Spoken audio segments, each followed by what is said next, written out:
So finally the day arrived for the team to all go out and see our new 15-acre property in 29 Palms. So finally Broderick was back from Canada, Jennifer was in town, his wife, my wife had an opening in her schedule.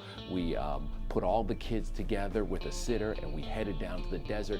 I was so fired up to show them this beautiful property because they'd only seen pictures and videos. Then Mother Nature kicked me in the balls.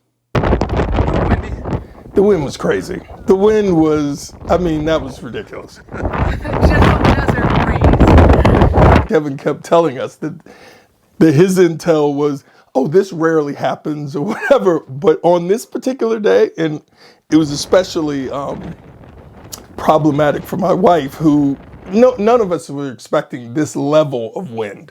It was Armageddon. I got home and I thought I had a sunburn, but I didn't have a sunburn.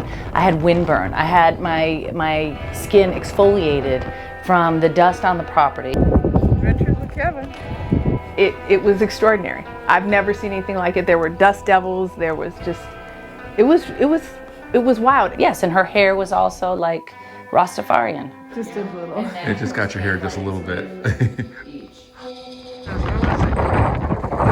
Some sort of island bar thing where people could sit. The cool thing is a contractor came by to take a look at the place and give us an estimate. And then in the kitchen, Jennifer was really into that. these appliances or... Yaz, not so much. We're just gonna start calling Yaz Project Scrooge. There she is, right there. I'm Project She hasn't done anything. No, I'm Project Frankie, but don't try to make some meme, of me for your video story. Broderick was so happy. It's amazing. The potential is off the charts.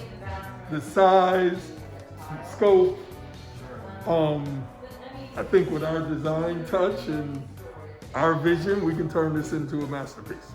Kevin's enthusiasm is pretty contagious. And so the idea that we were gonna do a project together, I think was part of the driving force of this. So it's like boys headed out to the desert to build some type of oasis.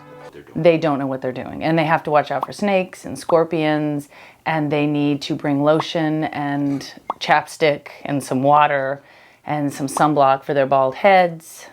But really, at the end of the day, the idea of doing this with our dearest friends is what makes it fun, I would say. It is not, though, something that I would choose to do. I mean, if I was with them and we were to, let's say, go down coal mining together and mine coal, being with the Johnsons is fun. So I would put this on par with mining coal.